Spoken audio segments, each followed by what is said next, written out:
皆さんこんにちは。プログレッシブサイエンスニュースのお時間です。中の人が喋らないタイプのフリー素材の VTuber。寒暖差の激しい昨今、度重なる衣類選びの苦悩の末、ジャージの汎用機能性に気づいた濃いめのロゴアニメオタク、ナンバー7こと7が電子の海からお送りいたします。このチャンネルでは日々進歩する科学の最新情報をニュース番組のようにスタイリッシュに、そしてわかりやすくお伝えします。本日のニュースはこちら。30年来の謎、ついに解明。炭素含有隕石の高速衝突の痕跡隠蔽性の原因を特定。神戸大学の研究チームは、過去地球に衝突した隕石で炭素を多く含む隕石がそうでない隕石に比べて、高速衝突の証拠がほとんど検出できないという事実について、同じく神戸大学の20年ほど前の別の研究で提唱された炭素含有隕石特有の条件により証拠が宇宙に放出されるという仮説に沿い、その不備を埋めるように理論を再検討し、再現装置を製作して実証実験を行いました。その結果、炭素含有隕石の衝突は特有の化学反応によって超高温の一酸化炭素と二酸化炭素のガスを生成し、そのジェットが宇宙に証拠を吹き飛ばしていたという、ほぼ完全に原因を特定したと言っていいほどの論証がなされました。今回もとってもわかりやすい内容ですね。ただ、そもそもそんな未解決問題があったのかと思う方の方が多いと思うので、前提知識というより、この問題の経緯について掘り下げるところから始めますね。宇宙を漂う無数の小惑星。これが惑星に衝突した、またはこれからする状態のことを隕石と呼びます。これは地球に住む生物である我々にはなかなかセンセーショナルな出来事ですが、実際には大気圏で燃え尽きる程度の小さな隕石の到来は日常茶飯事という事実は別としても、多数の天体の重力が複雑に絡み合う銀河内や恒星系ではありふれた現象です。この小天体の衝突という現象は、自身を含めた小惑星や場合によっては惑星の軌道を変え、あるいはその組成を変性させたり、一部成分を共有したりなどすることでもあり、衝突によって何が起きるのかを追求することは、宇宙でのその重力領域の歴史を知ることでもあります。つまり、地球に衝突した隕石を調べることで、太陽系や銀河系の歴史を調べられるわけですね。こうして、天文学や惑星科学では隕石を調べるということも重要な学術領域の一つとなっていますが、科学者たちが長年これを調べていくにつれ、ある一つの謎が浮上してきました。それは、隕石には炭素を多く含むものとほとんど含まないものがありますが、炭素を多く含む隕石には、高速衝突の痕跡がほとんど見られないということです。これは、見かけ上低速で地上に衝突したように見えるということですが、数ある隕石の中で、炭素含有隕石だけが衝突速度が遅くなるということはありえません。そうすると、衝突の前後付近に何かしらの共通する原因があるはずですが、この謎が問題提起されてから約30年、その原因は全く分かっていませんでした。とは言っても、いくつかの仮説は立てられており、その中の一つに、今回とは別の神戸大学の研究チームが2003年に提唱した仮説がありました。それは、衝突時の衝撃により水分を含んだ鉱物から急激にガス蒸気が発生し、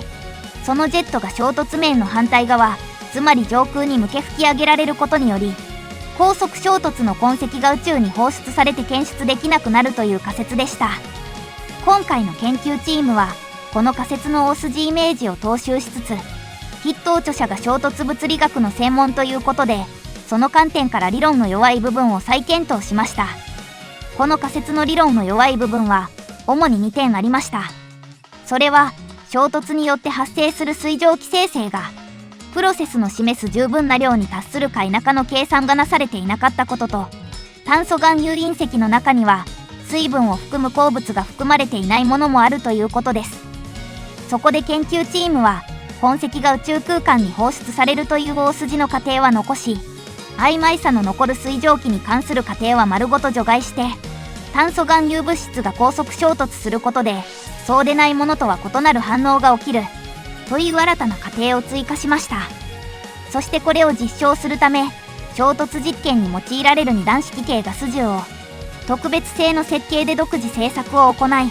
炭素含有非含有隕石を模倣したサンプルで双方ともに衝突試験を実施し、分析を行いました。その結果、炭素含有隕石の模倣サンプルへの団体の衝突試験では、化学反応により2000ケルビンという極めて高温の一酸化炭素及び二酸化炭素のガスが発生することが判明しました。そして、この分析結果を実際の隕石衝突に見立てたシミュレーションに導入したところ、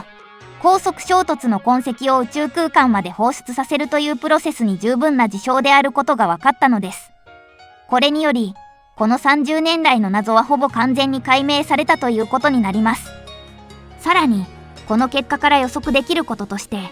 火星と木星の間の小惑星帯に存在する準惑星ケレスについて、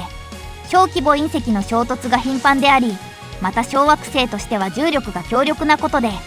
地球上では見つからない炭素含有隕石の高衝撃痕跡が堆積している可能性が導かれました。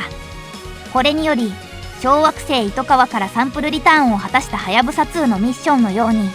ケレスからサンプルリターンをするという新たな宇宙探査ミッションを計画するための重要なガイドラインの一つとなるかもしれません。今回の研究成果は、天文学や惑星科学において、学術的なターニングポイントとなり得る非常に重要な発見と言えるでしょう。サス寝台ウリボート回遊激化はマスコットを生み出すだけのことはある。それにしても今回の知見は、異なる専門分野の観点からの過程の変更が、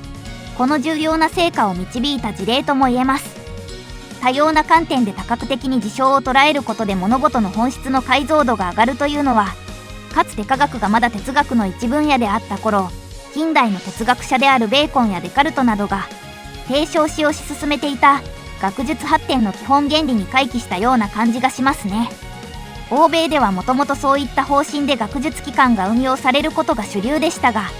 近年では日本でもそういった取り組みがあちこちで見られるようになってきました。科学者にとって権利や自己顕示のために頭でっかちになることで、新たな知識やより確からしい知見という科学者にとって最高の果実を見落とすことほど愚かなことはありません。ぜひとも専門分野のボーダーレス化を無理なく良い形で実現していきたいですね。一つ一つは小さなひだが二つ合わされば炎となる。炎となったガンバスターは無敵だ。さあ、皆さんもそれぞれの立場においてどんどん合体を推進していきましょう。よかったらその気概をコメント欄に書き込んでいってくださいね。あ、私との合体と回遊セクハラコメントは削除対象です。今回の研究論文は現在ネイチャー誌においてオープンアクセスとなっています。どなたでもご覧になれますので、より詳しく知りたい方はぜひアクセスしてみてください。それでは今回はこれでお別れです。気に入りましたらまたお会いしましょう。ご視聴ありがとうございました。オツグレッシブ。この動画は我が国における科学知識の一般理解及び科学知識のエンタメ活用を推進するプロジェクト PSN インほとばしる科学講座とご覧のスポンサーの提供でお送りしました。チャンネル登録、高評価よろしくお願いします。